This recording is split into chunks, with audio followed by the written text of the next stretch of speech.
Wherever you go, whatever you do, throw a little at it. Omax, Vest and Briefs. வரும் 27ஆம் தேதி பாகிஸ்தான் ஆக்கிரமிப்பு காஷ்மீரில் சட்டமன்ற தேர்தல் நடைபெற இருக்கிறது. அதற்கான பிரச்சாரம் முழுவீச்சில் நடைபெற்று வரும் நிலையில் அங்கு அரசியல் பதற்றம் அதிகரித்து வருகிறது.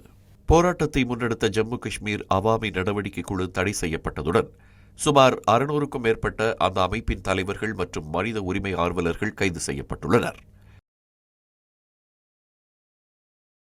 போராட்டத்தை ஒடுக்க பாகிஸ்தான் பாதுகாப்பு படையினர் துப்பாக்கி மற்றும் லாஞ்சர்ஸ் மூலம் நடத்திய கொடூரமான தாக்குதலில் 65க்கும் அதிகமானோர் கொல்லப்பட்டுள்ளனர். கடந்த ஞாயிற்றுக்கிழமை கோட்லி பகுதியில் பிரச்சாரத்திற்கு வந்த பாகிஸ்தான் மக்கள் கட்சியின் வேட்பாளரின் காரை போராட்டக்காரர்கள் தடுத்து நிறுத்தி தீ வைத்து கொளுத்தியிருக்கிறார்கள்.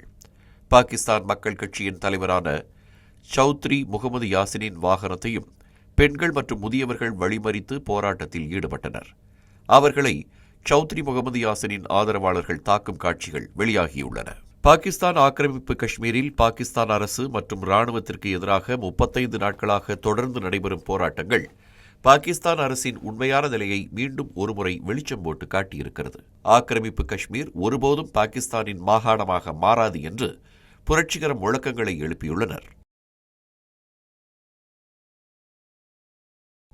குறிப்பாக காஷ்மீர் விடுதலை குறித்த பாகிஸ்தானின் நீண்டகால பொய் பிரச்சாரத்தை வெளிப்படையாக பாகிஸ்தான் ஆக்கிரமிப்பு காஷ்மீர் போராட்டக்காரர்கள் நிராகரித்துள்ளனர். காஷ்மீர் விடுதலை என்ற வெற்று பிரச்சாரம் ஏமாற்று வேலை என்றும் அது ஆக்கிரமிப்பு காஷ்மீர் மக்களிடம் இனி எடுபடாது என்றும் போராட்ட களத்தில் கூடியிருந்த மக்கள் முழக்கமிட்டிருக்கிறார்கள்.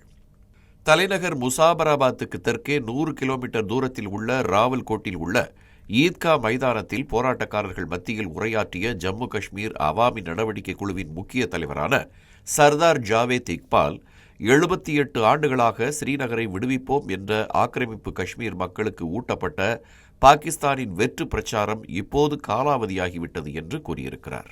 இந்தியாவிடமிருந்து பிரிந்ததிலிருந்து பாகிஸ்தான் கடைபிடித்து வரும் இரட்டை நிலைப்பாட்டையும் ஆக்கிரமிப்பு காஷ்மீர் மக்களை பாகிஸ்தான் அரசு நடத்திய விதத்தையும் விமர்சித்த இக்பால் ஆக்கிரமிப்பு காஷ்மீர் மக்களை ஸ்ரீநகரை நோக்கிச் செல்லும் லாரியின் முகப்பு விளக்குகளாக மாற்றப்பட்டதாகவும் அதனாலேயே அவர்கள் தவறாக வழிநடத்தப்பட்டதாகவும் பகிரங்கமாக குற்றம் சாட்டியுள்ளார்.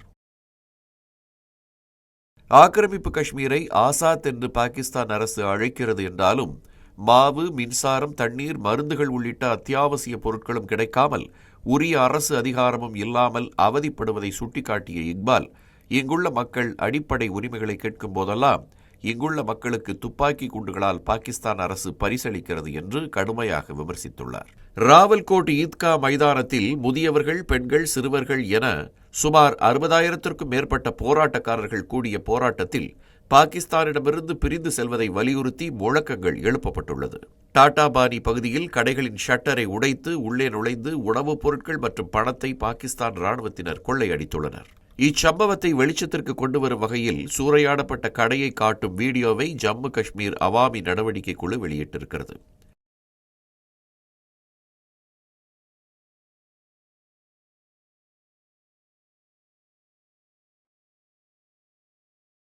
இந்த போராட்டங்களில் முக்கிய ஒருங்கிணைப்பாளர்களில் ஒருவரான சர்தார் அமன் கான் வரும் ஜூலை 15ற்கு பிறகு ராவல்பிண்டிக்கு தப்பி ஓடாதீர்கள் என அரசுக்கு ஆதரவான இஸ்லாமிய மத குருமார்களுக்கும் நேரடி எச்சரிக்கை விடுத்துள்ளார். இந்த மாதிரி யூஸ்ஃபுல்லான இன்ஃபர்மேஷன்ஸை தெரிஞ்சுக்க தமிழ் ஜனம் சேனலை சப்ஸ்கிரைப் பண்ணுங்க.